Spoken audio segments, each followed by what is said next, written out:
हाँ दोस्तों, नमस्ते, प्रणाम। मैं रीना भार्गव, मेरे यूट्यूब चैनल में आप सभी का स्वागत है। छोटा सा कजरी गीत लेके आए हैं। अच्छा लगे तो शेयर कमेंट में जरूर बताएं। हेलो दोस्तों, मेरा भी नमस्ते प्रणाम। और हमारे यूट्यूब चैनल में आप सभी लोगों का स्वागत है। और एक छोटा सा कजरी का तो मौसम है तो कजरिए चलत हुआ तो एक छोटा सा कजरी गाओ जाते है, सास और बहू मिलकर। अच्छा लगे तो शेयर में कमेंट में भर भर के प्यार दुला।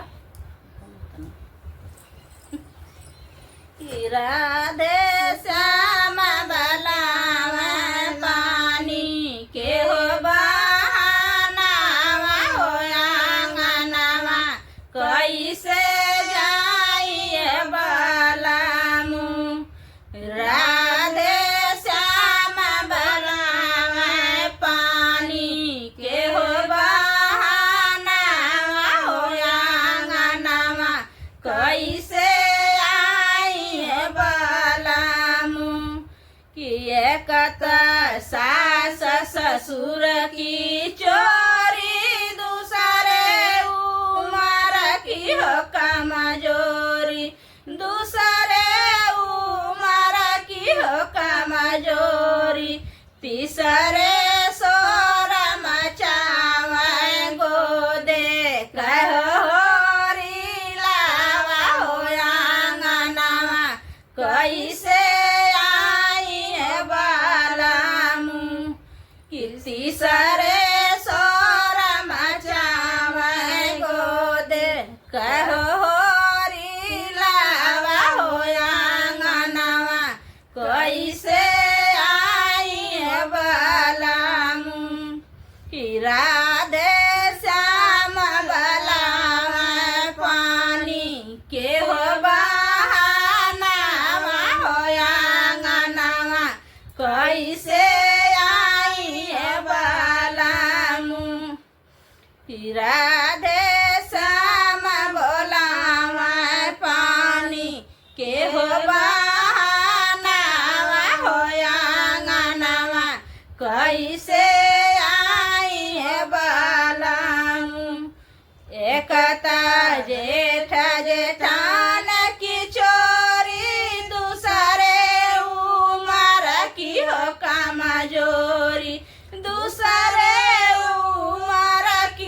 कमजोरी, तीसरे सोर मचावे गोदे कहोरी लावा हो आंगनवा कैसे आई बलामू। तीसरे सोर मचावे गोदे कहोरी लावा हो आंगनवा कैसे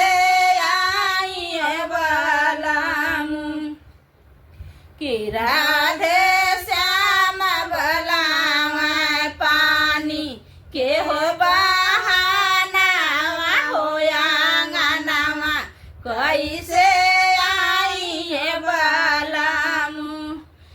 राधे श्याम बलावा पानी के हो बहानावा हो आंगनवा कैसे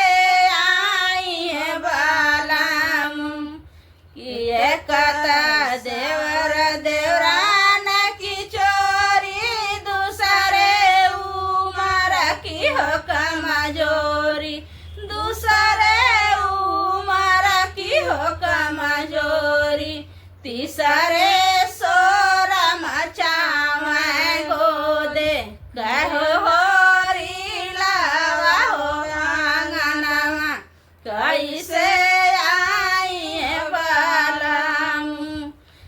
तीसरे सोर मचावे गोदे कहोरी लावा हो आंगनवा कैसे आई बलामू। दोस्तों, बहुत प्यारा गाना है, आप लोग फुल वॉच में सुनिएगा, बहुत अच्छा लगेगा।